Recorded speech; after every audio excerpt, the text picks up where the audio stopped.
오늘 말씀드릴 내용은 자유민주주의와 사회주의의 인간 해방 비판, 그 성격 비판, 그리고 문화 혁명 비판 등과 특히 자본주의와 사회주의의 성격을 비판하면서 그 대안으로 그 공생, 공영, 공의주의에 대해서 말씀을 드려보도록 하겠습니다.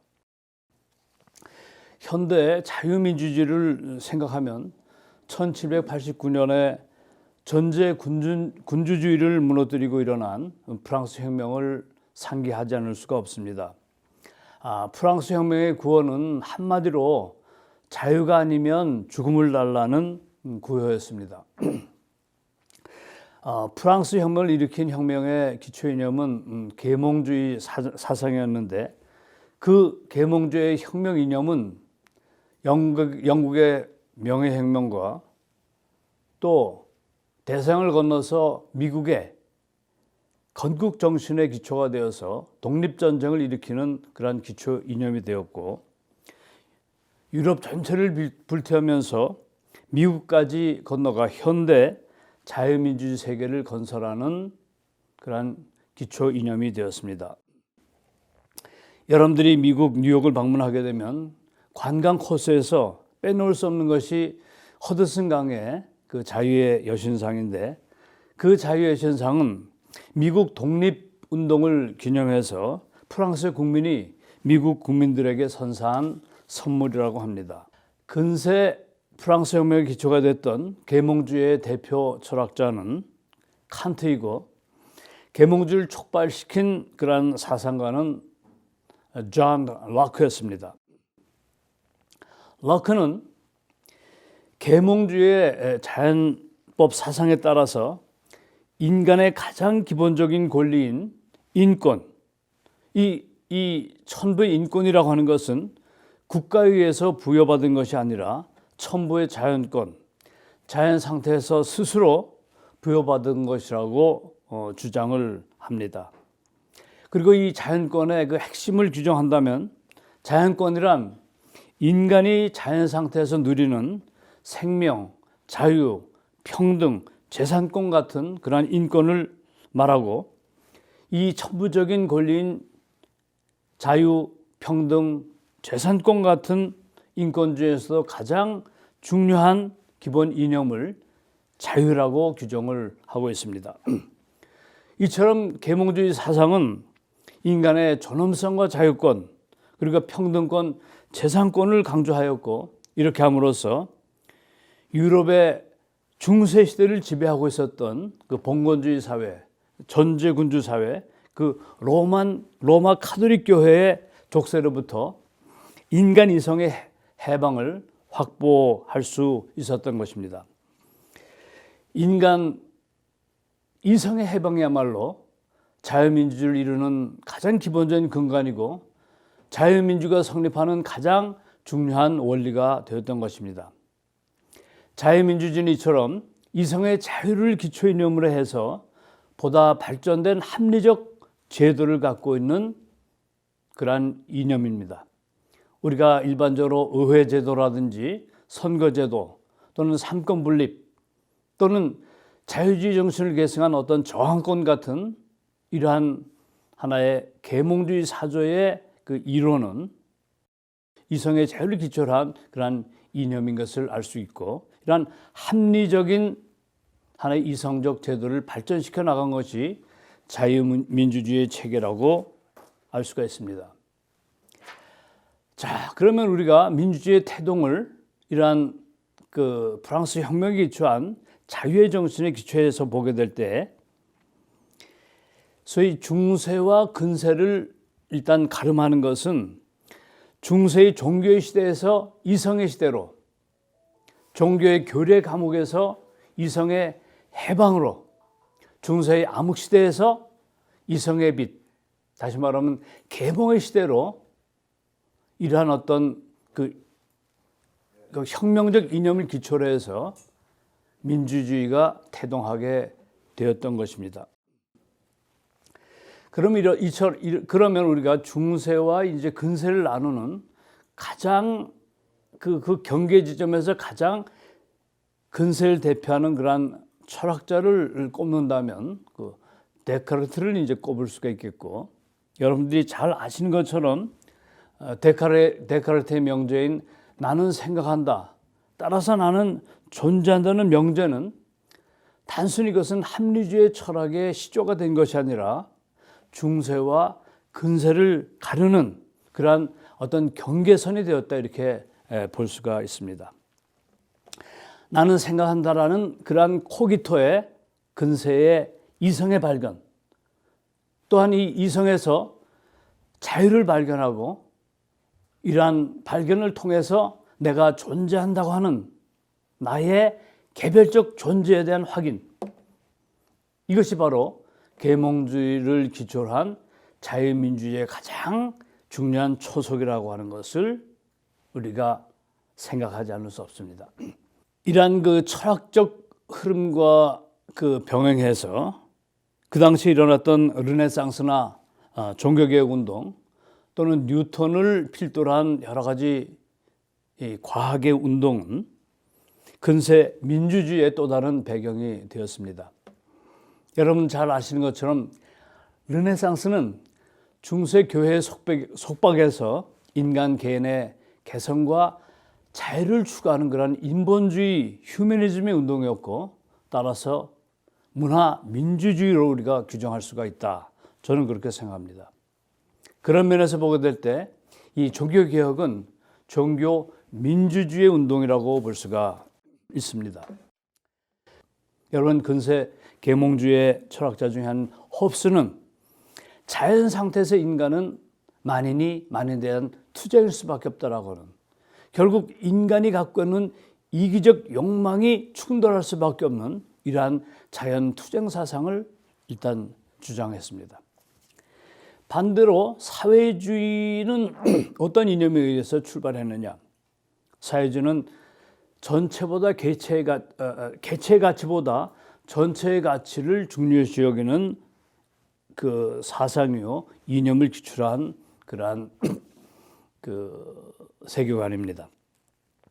사회주의는 인간 개개인의 의사나 이 자유보다 어떤 사회 전체의 이익을 더 중요시 여기는 그런 이데올로기죠.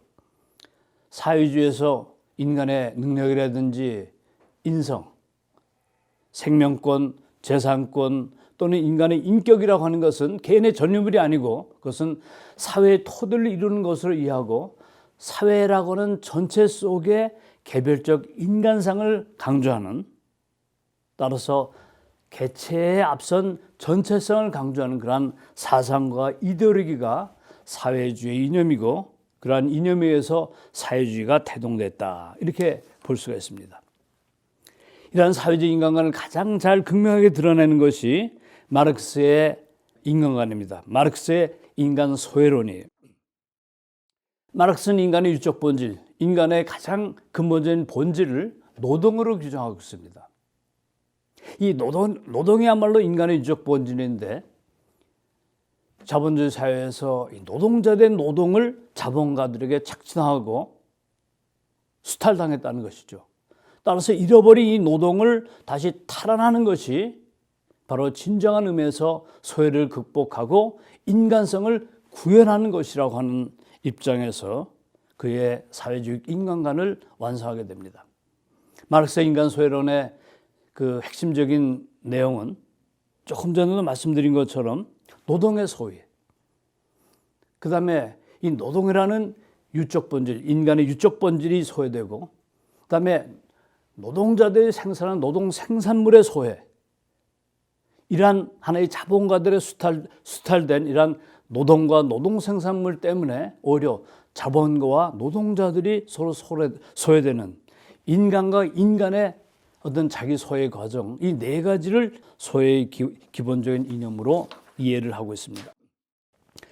따라서 이러한 소외를 궁극적으로 극복한다고 하는 것, 인간의 인간성을 근본적으로 회복한다고 하는 것은 근본적으로 사유재산 제도를 폐지할 때만 가능하다.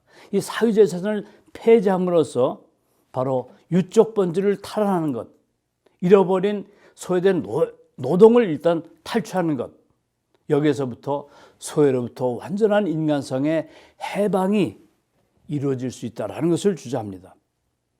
이러한 목표를 이루기 위해서 마르크스는 폭력적 방법을 일단 정당화시킵니다.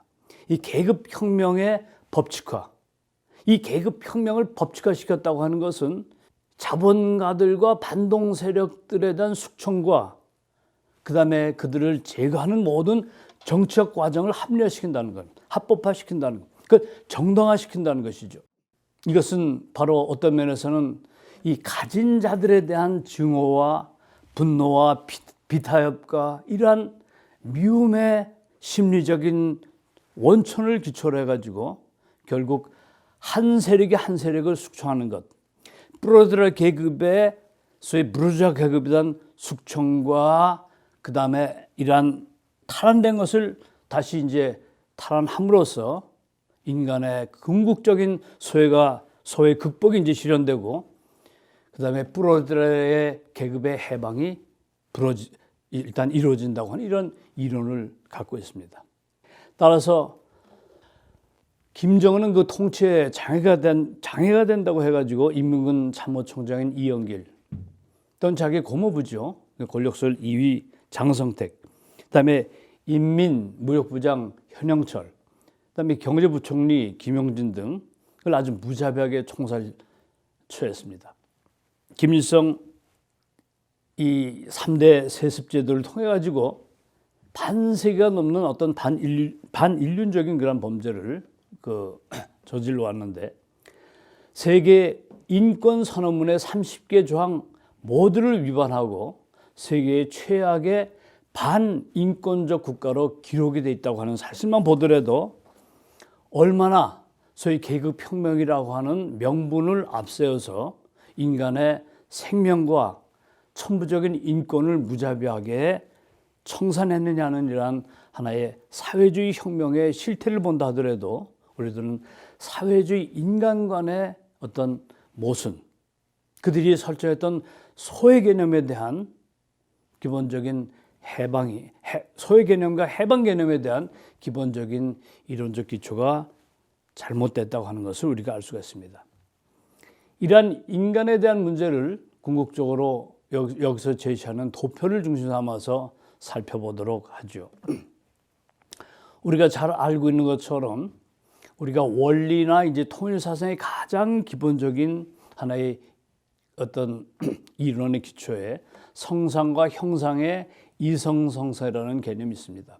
성상은 정신을 얘기하는 것이고, 이 정신의 본체를 얘기하는 것이고, 그다음에 형상은 어떤 물질의 본체를 얘기하는 것이죠.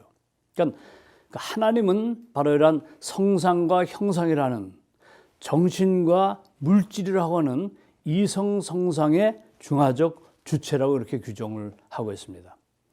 이러한 놀라운 하나의 이론적 기초를 중삼아서 우리가 자유민주주의나 사회주의 또는 자유민주의 자유문제나 평등의 문제를 우리가 원리적으로 이해할 수 있는 하나의 그 길이 제시되어 있다고 보고, 이러한 어떤 이해의 틀만이 결국 현대 사회의 모든 갈등과 또는 모순을 해결할 수 있는 유일한 해결 방법이다, 이렇게 이제 설명드릴 수가 있습니다. 성상과 형상의 이성성상은 근본적으로 심정을 근거로 해서 수수작용하고 심정을 근거로 해서 서로 관계를 맺을 수가 있습니다. 따라서 우리는 이 성상이라고 하는 가치, 정신적 가치죠. 이 정신적 실체, 정신적 본체를 기반으로 한 그러한 세계관이 자유민주주의 세계고, 형상 또는 물질적 가치 또는 물질적 본체와 본질을 기초로 한 그러한 하나의 정치 체계를 사회주의라고 얘기할 수 있습니다. 그래서 우리는 자유민주 체제를 우위라고 얘기하고, 그다음에 사회주의 체제를 좌익이라고 얘기할 수 있습니다. 그럼 자유민주 체계하는 자유의 개념은 어디서 왔느냐? 바로 성상적 가치인 이성에서부터 도래한 것입니다. 이성의 자유라고 하는 것이 프랑스 혁명의 기초가 되었던 것이죠. 그 다음에 사회주의가 일단 강조하는 평등이라는 가치는 어디서 왔느냐? 그것은 형상적 가치, 어떤 이 형상적 가치 또는 어떤 물질이라고 하는 그런 실체에서부터 나오는 것이죠. 이것이 바로 노동입니다. 그러니까 소위 노동이라는 물질적 가치를 기초로 해서 사회제의 평등 이념이 도래했다고 볼 수 있는 것이죠. 이러한 소위 자유민주주의와 사회주의의 갈등 또는 우익과 좌익의 이런 갈등이라고 하는 것은 그 자체의 어떤 논리를 가지고서는 해결될 수가 없는 것이죠. 이것은 반드시 그 중심으로서의 축이 형성될 때만이 좌익과 우익의 관계성이 회복될 수 있고, 그 다음에 인류의 평화세가 도래할 수 있다고 이렇게 일단 전제해 보게 될 때에 이 하나님의 심정을 중심 삼은 사상체계를 우리는 두익사상으로 얘기하는 것입니다. 따라서 심정을 기반으로 한 두익사상만이 소위 자유민주주의라고 하는 우익과 사회주의라고 하는 좌익이라고 하는 것을 궁극적으로 평화와 화해와 그 다음에 사랑의 세계로 일단 인도할 수 있는 그 사상이다 는 것을 말씀드리면서, 이러한 사상을 우리들은 두익사상 또는 하나님주의라고 말씀을 드리게 됩니다. 이 자유민주주의 체계도 여기 도식에서 볼 수 있는 것처럼 여러 가지 유형의 자유민주주의가 있고, 사회주의도 여러 가지 유형의 사회주의가 있습니다. 시간 관계상 이 모든 것을 자세히 설명드릴 수는 없지만 근본적인 하나의 원리는 아주 단순하게 성상과 형상이라는 이성성상의 기본적인 관계에 의해서 모든 것이 구현될 수 있다고 하는 것을 예시적으로 말씀드려 볼 수 있습니다. 자, 그러면 두익사상에서 강조하는 어떤 자유와 평등의 실현은 어떻게 구현될 수 있을 것이냐? 이 자유민주주의와 자본주의를 한마디로 규정하라고 본다면 그것은 합리적인 이성을 기초로 한 그런 가장 진보적인 사회 제도다, 이렇게 이제 규정할 수가 있어요. 자유민주주의라고 하는 체계가 계몽주의가 갖고 있는 이성에만 머물러 있어 가지고서는 여기서는 그 자유민주주의의 한계성을 넘을 수가 없다고 보는 것이죠. 이성이라고 하는 것은 반드시 심정을 기반으로 둘 때만 이성의 가치를 구현할 수 있다는 것입니다. 따라서 심정을 기반으로 한 그러한 제도가 될 때만 비로소 자유민주주의가 꽃을 피울 수가 있다. 왜냐하면 자유원천이라고 하는 것은 이성이 아니고 심정이기 때문에 그렇죠. 평등도 마찬가지예요. 평등사상은 하나님 앞에 대상으로서 인간의 평등입니다. 존 로크가 이 자연법 사상에서 인간의 평등이라고 하는 것은 하나님으로부터 부여받은 것이고 국가로부터 부여받은 것이 아니라고 하는 것. 따라서 인간의 평등은 하나님의 자녀로서 모든 자녀의 평등이고 하나님 앞에 어떤 대상적 가치로서의 평등이죠. 어떤 질서의 평등이죠. 그 마르크스이 갖고 있는 평등 사상이 대표적인 예라고 볼 수가 있습니다. 그래서 우리가 소위 사회주의는 결과적 평등을 강조하고 결과적 어떤 보편적 복지 정책을 쓰고 있어요. 이것이 이제 진보주의가 기본적으로 지향하는 방법인데, 평등이라고 하는 것은 모든 사람이 똑같은 재산을 나눌 수 없어요. 그 결과적으로 나눌 수가 없습니다. 왜냐하면 이것은 결국 이 자본이 축적된다고 하는 가장 기본적인 원리는 인간의 개인적인 이기적 욕망이라고 하는 것이 배태되지 않고서는 가능하지 않기 때문에 이 사회주의의 생산성이 줄어드는 그런 이유는, 따라서 가장 비참한 어떤 그 가난한 나라가 될 수밖에 없는 그 이유는 이 평등에 대한 기본적인 개념을 잘못 설정했기 때문에 그런 것이 아닌가, 그렇게 이제 생각을 해볼 수가 있죠. 우리가 다섯 손가락을 보게 될 때에 이 다섯 손가락의 기본적인 길이라든지 또는 기능이 전부 달라요. 그렇다고 해서 이 다섯 손가락이 어떤 손가락이 크다, 작다고 해서 불평하지 않아요. 이 다섯 손가락은 하나의 유기적 목적을 위해서 동일하게 작용하기 때문에 크든 작든 이것은 기본적으로 평등한 것이죠. 모든 유기체가 그러듯이 평등이라고 하는 것은 모든 사회 속에 누려야 될 물질적, 정신적, 문화적 평등이고, 정신적 평등이라고 하는 것은 어떤 충만한 부모의 사랑을 통해서 자녀들이 평등한 것처럼 만족과 기쁨과 심리적 평등이에요. 이 감사의 평등이거든요. 그렇기 때문에 우리가 이 자유에 대한 기본적인 개념을 우리가 근본적으로 이해함으로써 자유민주주의에 대한 어떤 원리를 우리가 이해할 수 있는 것처럼 이 평등에 대한 기본적인 개념을 우리가 이해함으로써 이 사회주의가 갖고 있는 하나의 기본적인 원리를 우리가 이해할 수 있는 것입니다. 따라서 이 자유도 평등도 근본적으로 심정을 근거로 할 때만 진정한 자유, 진정한 평등이 구현될 수 있다고 하는 것을 말씀드릴 수가 있습니다. 이러한 하나의 그 두익사상 또는 하나님주의의 가장 기본적인 원리를 하나로 함축해서 말씀드리면 이것은 효종사상이라고 얘기할 수가 있습니다.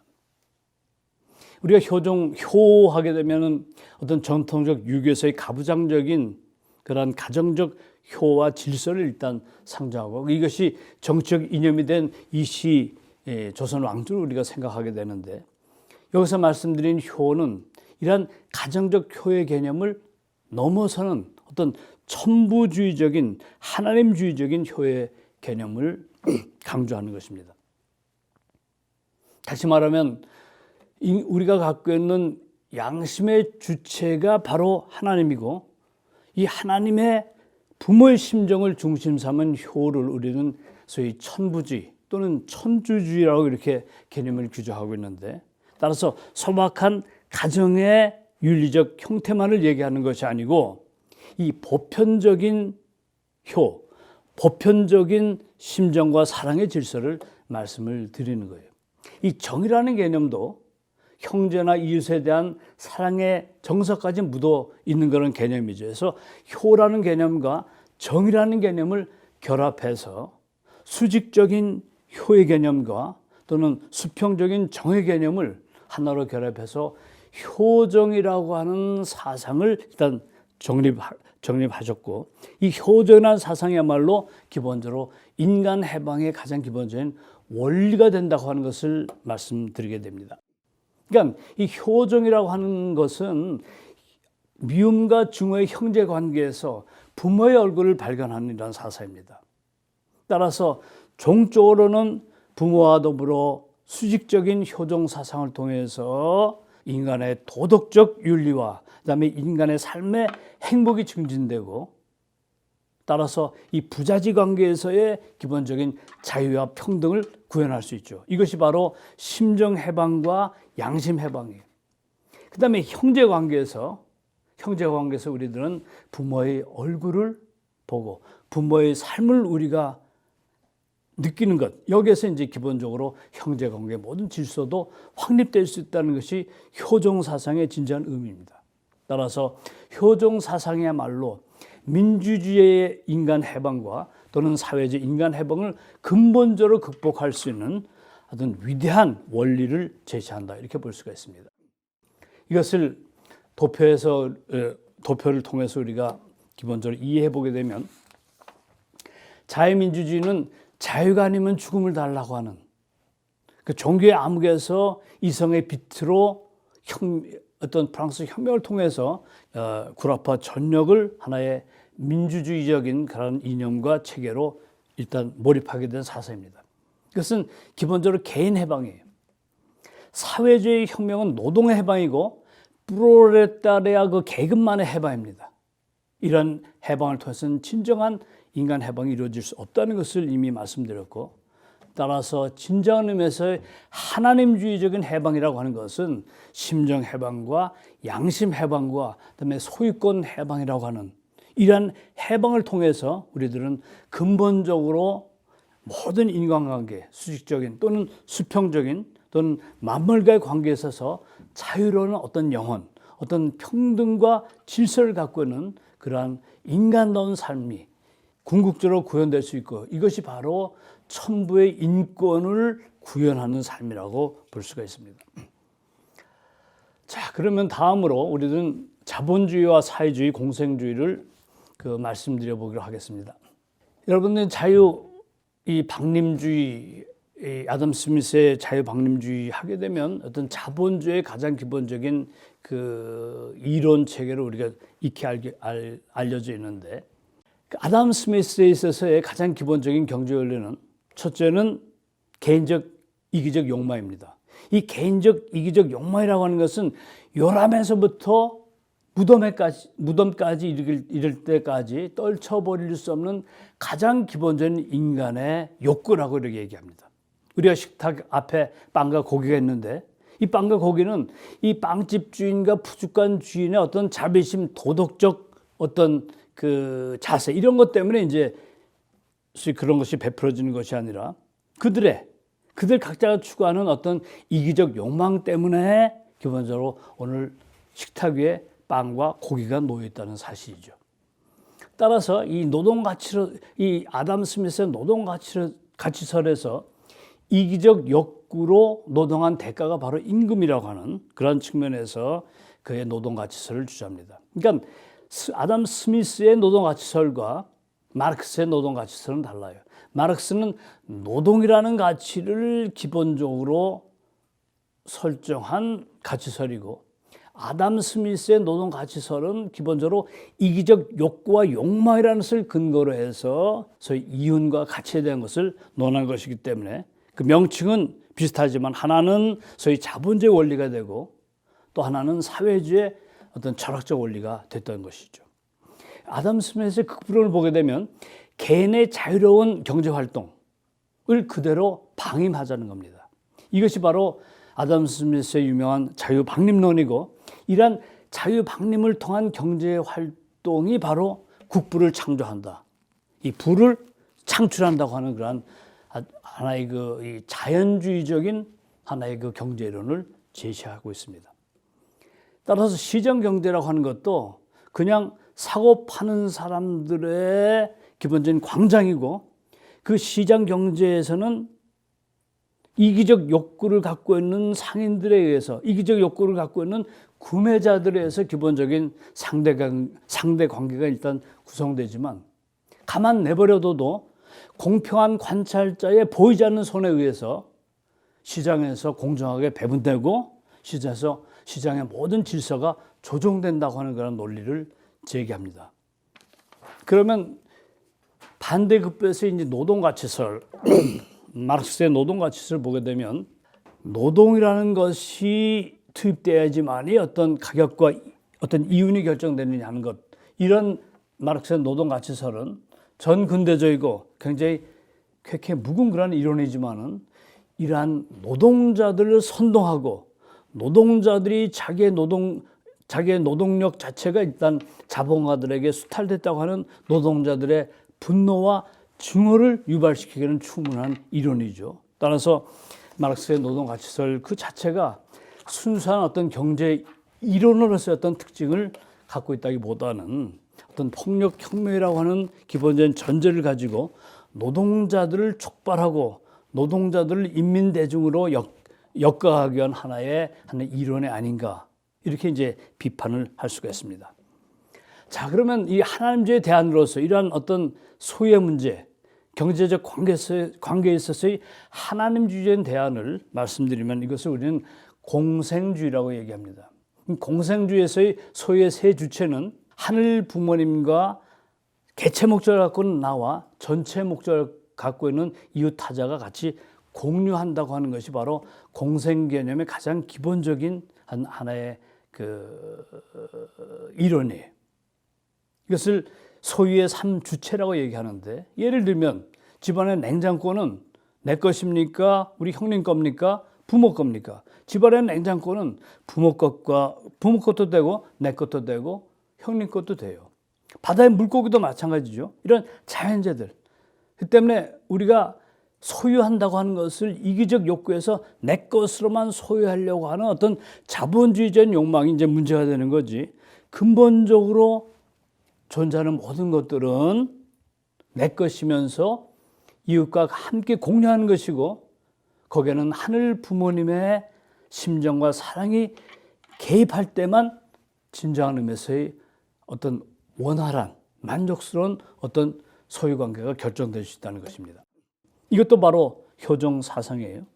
이러한 하나의 소유의 삼주체가 원활하게 관계를 맺을 수 있게 되는 하여튼 기본적인 원리는 전체 목적을 지향하는 양심이죠. 아담 스미스가 얘기한 것 같은 소위 공평한 관찰자입니다. 이 양심이라고 하는 것은 뚜렷한 하나의 데피니션을 내리기 쉽지 않지만 하여튼 보편성이라고 하는 보편적 법칙이라고 하는 기본적인 전체 목적을 지향하기 때문에 양심이라는 기본적인 원리에서 우리들은 소유의 삼주체가 공통적으로 만족하는 어떤 소유관계를 유지할 수 있다, 이렇게 볼 수가 있습니다. 따라서 공생주의의 그 소유의 질을 보게 되면 조금 전에 말씀드린 것처럼 하나님과 전체 이웃과 내가 공유하는 겁니다. 자, 이런 어떤 공생주의 입장에서 우리는 자본주의와 또는 사회주의, 공산주의 입장을 한번 극복해 보도록 하죠. 이 자본주의 모습은 뭡니까? 빈부의 격차입니다. 양극화예요. 자본 집중화 현상입니다. 이기적 욕망을 갖고 있는 어떤 주체로서 인간은 무한히 더 많은 어떤 부를 축적하려고 하고, 그 다음에 이러한 부를 축적하려고 하는 이러한 욕망 때문에 결국 사회적 불균형과 불평등이 야기되게 되고 양극화 현상이 벌어지게 됩니다. 그 다음에 이 자본의 수익률이라고 하는 것이 노동률을 압도하게 되고 경제 성장률을 압도하게 돼요. 그러니까 돈이 돈을 번다고 하는 그런 말이 있는 것처럼 소위 자본주의 사회에서의 자본의 수익률이라고 하는 것이 바로 이윤을 창출하는 것이 되기 때문에 이것은 어떤 노동이 들어가지 않아도 아파트 값이 하루아침에 2배, 3배가 뛸 수 있잖아요. 이런 것들이 기본적으로 자본이 갖고 있는 무서운 하나의 원리입니다. 원리예요. 이것이 이제 자본주의가 안고 있는 어떤 문제입니다. 그 다음에 이 화폐의 가치를 이제 물질로 보게 되고, 그 다음에 임금이라고 하는 것을 노동에 대한 대가로 이렇게 얘기하는데, 노동 가치설에 대한 대안은, 공생주의적인 대안은 창조 보수론이에요. 그러니까 보수라고 하는 것, 임금이라고 하는 것은 창조성에 대한 하나의 인격적 보상이지 어떤 단순히 물질적 노동력에 의한, 따라서 임금이 물질화된 그런 대가가 아니라는 것입니다. 이 현대 자본주의 사회는 전부 물질지향적인 사회가 되다 보니까 만모니즘, 황금제일주의에 빠지게 되고 모든 인간들은 바로 자본의 이윤만을 이제 추구하는 이런 황당한 하나의 무질서의 세계, 황당한 정글의 양육강식의 세계가 벌어졌단 말이에요. 이 자본주의를 극복하기 위해서는 공생주의라고 하는 이념을 통해서 수정하지 않고서는, 보완하지 않고서는 이 자본주의가 극복될 수 없는 겁니다. 공산주의 마찬가지. 공산주의의 가장 기본적인 하나의 원리는 노동과 소유를 분리한 것이, 상품 생산은 노동자가 하지만 이윤은 자본가가 가져간다고 하는 이 소유는 자본가들이, 그 다음에 노동은 노동자들이 한다고 하는 노동과 소유의 분리, 그 다음에 이 노동량이라고 하는 것이 바로 이윤을 창출한다고 하는 이런 노동가치론, 그 다음에 노동자들이 힘들여 만든 그 노동 생산물과 노동의 가치를 자본가들이 착취한다고 하는 노동의 착취, 이 잉여가치론이죠. 이런 노동가치론과 잉여가치론은 두 기본적인 기둥을 가지고 노동자들을 선동해 왔단 말이에요. 폭력혁명으로 기본적으로 유도해 왔단 말이에요. 그리고 이 혁명을 법치화시키고 이러한 프롤레타리아의 계급이라고 하는 당파성에 의해서 미움과 증오와 그 다음에 세상의 어떤 투쟁을 일단 이끌어 나갔던 이러한 공산주의 또는 사회주의의 어떤 이론 체계는 근본적으로 이 노동에 대한 문제에 대한 이해를 제대로 하지 못했기 때문에 벌어진 일이라고 생각할 수가 있습니다. 그런 면에서 공생주의는 자본주의를 극복하고 공산주의와 사회주의의 어떤 경제 이념을 기본적으로 극복함으로써 인류의 미래지향적인 평화와 행복을 가져다주는 어떤 근본적인 궁극적인 이론책이라고 말씀드릴 수가 있습니다. 여기서 가장 중요한 것은 전체 목적을 지향하는 양심이죠. 이 공평한 관찰자입니다. 그래서 결론적으로 이 공생주의 기반은 가정이에요. 계급도 아니고 사회주의 계급도 아니고 소위 자본주의 개인도 아닙니다. 이 공생주의는 가정이라고 하는 천부적 가정이라고 하는 것을 기초로 해서 공동 소유와 적정 소유를 일단 주장하게 되는 것이죠. 이러한 공생주의야말로 자본주의를 극복하고 사회주의를 극복할 수 있는 유일한 대안이고 이것이 바로 이 소유권 혁명이다 이렇게 말씀드릴 수가 있습니다. 그 다음에 이제 자유민주주의라고 하는 그런 성격은 기본적으로 자유주의와 민주주의가 결합한 것이죠. 이 자유주의에서는 개인적 자유에 대한 인권이 바로 자유주의의 핵심 가치가 되고 국가 권력의 간섭을 최소화하는 정치 원리가 자유주의입니다. 근데 자유의 오남용 또는 자본만을 추구하는 인간의 이기적 욕구 때문에 이 만인의 많은 투쟁설이 나오게 되는 거예요. 민주주의라고 하는 것은 개개인의 개별이 모인 국민, 이 국민이 주인이 된 정치를 얘기합니다. 따라서 아브라함 링컨이 얘기한 것처럼 국민에 의한 국민을 위한 정치 원리죠. 국민의라는 말은 선거제도를 얘기하는 겁니다. 선거제도라고 하는 것을 통해서 주인이 된 국민에 의해서 선출된 소위 대표자들이 통치하는 행위죠. 그런데 이러한 의회라든지 또는 정부의 책을 보게 되면 이익정당의 당파성이라는 것이 개입되지 않을 수 없어요. 우리가 1인 1표제를 이제 평등한 선거제도라고 얘기하는데 예수님과 예를 들면 강도가 똑같은 한 표를 갖고 있다고 하는 것은 사회의 어떤 미래적 지향을 보게 될 때 이것은 공평한 것 같지만 공평하지 않은 것이죠.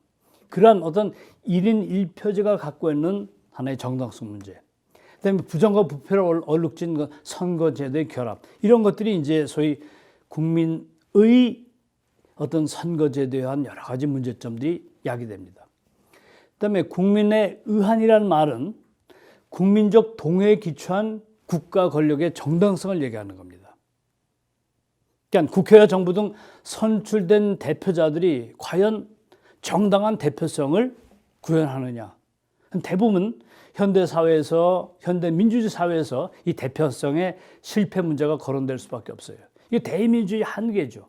왜냐하면 이 대표자들이 이기적 욕망에 사로잡혀 있고 당파성을 갖고 있기 때문에 이해관계의 정당이 이익정당이 당파성을 갖고 있기 때문에 기본적으로 이러한 대표성의 문제가 야기되고 대민주주의 한계가 구현됩니다.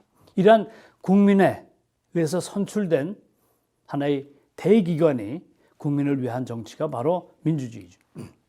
자, 그러면 신통일학론에서 제시하는 하나의 정치 이념은 공영주의입니다. 공영주의라는 말은 민주주의 정치적 권력 문제에 대한 그런 어떤 대안이죠. 첫 번째 공영주의의 특징은 하나님주의입니다. 하나님을 부모로 모시고 공정한 관찰자인 양심을 중심 삼아서 이루어지는 정치 체계를 우리가 공영주의라고 얘기하죠. 하나님 중심의 어떤 형제 민주주의라고 얘기할 수가 있습니다. 개인이 아닌 부모를 모신 형제 자매가 자유와 평등을 추구하는 그런 제도입니다. 여기서 대의민주주의 선거와 대표성 문제가 이제 이 공영주의에서는 극복될 수 있는데 49대 51의 어떤 선거 과정을 통해서 51석을 갖고 있는 하나의 당파가 49석을 갖고 있는 당파를 일단 독점하는 이런 권력 독점이라고 하는 민주주의의 당파성을 없애야지만이 비로소 정당한 권력의 정당성이 확보될 수 있다는 것이죠. 이것은 형제 간의 통합적 권력 배분을 통해서만 기본적으로 권력의 정당성이 확보될 수 있다고 주장하는 것이 바로 공영주의의 기본적인 입장입니다. 공영주의의 권력 배분은 하늘 부모님을 중심 삼고 형제정당과 형제정당이 기본적으로 같이 권력을 배분하는, 그래서 이것을 기본적으로 조정하는 능력은 전체 목적을 지향하는 양심이죠. 공평한 관찰자에 의해서 기본적으로 형제가 권력을 배분하고 이러한 권력이 정당하게 배분될 때 우리들이 통합 하나의 통합의 길로, 통합하는 길로 하나의 국민을 지향하는 이러한 심정과 사랑을 기본으로 한 정치체계입니다. 따라서 자유민주주의는 개인을 기초로 한 국민에 의한 국민을 위한 정치죠. 이것은 만인 투쟁 사상을 나올 수 있다고 얘기했습니다. 그다음에 프롤레타리아의 인민을 위한 소위 계급 투쟁의 사회주의 하나의 기본적인 소위 정치 체계는 이것은 미움과 증오를 알 수밖에 없는 그런 하나의 정치 체계가 된다는 이야기를 하였습니다. 다음으로 마지막으로 이 자유민주주의와 사회주의에 대한 문화혁명 비판을 말씀드리도록 하겠습니다. 이 똑같은 도식입니다. 성상과 형상. 이 이성을 소위 성상적 가치를 기본으로 한 것이 소위 자유민주주의고 또는 자본주의라고 얘기했습니다. 이것을 우익이라고 얘기하고요. 그다음에 형상적 가치를 기반으로 한 하나의 사회 정치 이념이 바로 사회주의고 그다음에 공산주의라는 얘기를 했습니다. 이것이 바로 좌익입니다. 근데 이 문화혁명에서 문제되는 좌익은 네오마르크즘이에요. 네오마르크즘. 그러니까 자본주의 사회가 융성하는 가운데서 소위 이미 낡은 소설이 됐던 마르크시즘을 다시 구현하고 이 자본주의 사회 속에서 다시 마르크스의 기본적인 혁명 이론을 구현하려고 했던 것이 바로 뉴 마르크시즘, 또 네오마르크시즘이에요. 이 네오마르크시즘의 기본적인 전략은 바로 문화혁명과 연관된 그런 전략입니다. 여러분, 자본주의라고 하는 것은 그 대중문화에서 보는 것처럼 대단히 향락과 그다음에 부패로 얼룩졌어요. 이것은 우리가 더 이상 이제 거론할 필요가 없겠고요. 이 네오마르크시즘의 그 창시자에 해당하는 호르크하이머는 자유민주주의의 이성이라고 하는 것을 이데올로기적인 이성 또는 도구적 이성으로 비판합니다. 그러니까 이성이라고 하는 것이 이미 자본가들의 도구가 돼가지고 이 민중을 착취한다고 이제 보는 겁니다. 우리 한국에선 소위 간통이라고 하는 것이 합법화됐어요. 그전에는 간통이라는 것이 불법이었는데 성적 자기 결정권이 자기에 있다고 하는 그 네오마르크즘의 기본적인 주장들, 서구의 기본적인 주장들을 재판가들이 받아들여 가지고 기본적으로 간통죄가 폐지돼 버렸어요. 그건 마음대로 할 수 있다는 것이죠. 자, 이런 사회가, 이런 사랑과 성적 윤리가 파괴된 사회 우리가 살게 됩니다. 이런 것들이 바로 네오마르크즘이 갖고 있는 기본적인 전략이죠. 최근에 와서 포괄적 차별금지법이라고 하는 것이 이제 제안됐습니다.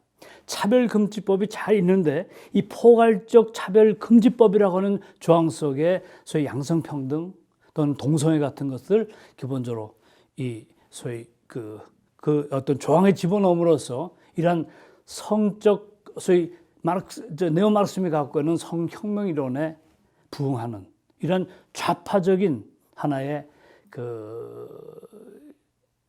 하나의 무질서한 성적 세계를 추구하고 있는 것을 볼 수가 있습니다. 그 다음에 가정정책기본법도 마찬가지입니다. 최근에 와서 이 법안으로 계류되어 있는 건데 이것은 어떤 건전하고 건강한 가정을 모델로 삼는 것이 아니고 다양한 가정이라고 하는 것. 이 다양한 가정이라는 것 속에서는 소위 동성연애 같은 것들을 전부 가정으로 인정하고 그것을 기본적으로 정책적으로 지원하자고는 이러한 기본적인 법안이에요. 그렇기 때문에 이러한 네오마르크즘의 성혁명이라고 하는 것은 이러한 자유민주주의 세계의 교묘한 어떤 법적 체계를 통해서 우리 내부에 깊숙이 들어와 있다고 하는 것을 우리가 염두에 두면서 여기서 단호하게 우리들은 성이라는 것은 하나밖에 없는 절대 성이고 상대하고 나눌 수 없다고 하는 것. 따라서 성과 사랑과 혈통은 하나라고 하는 것.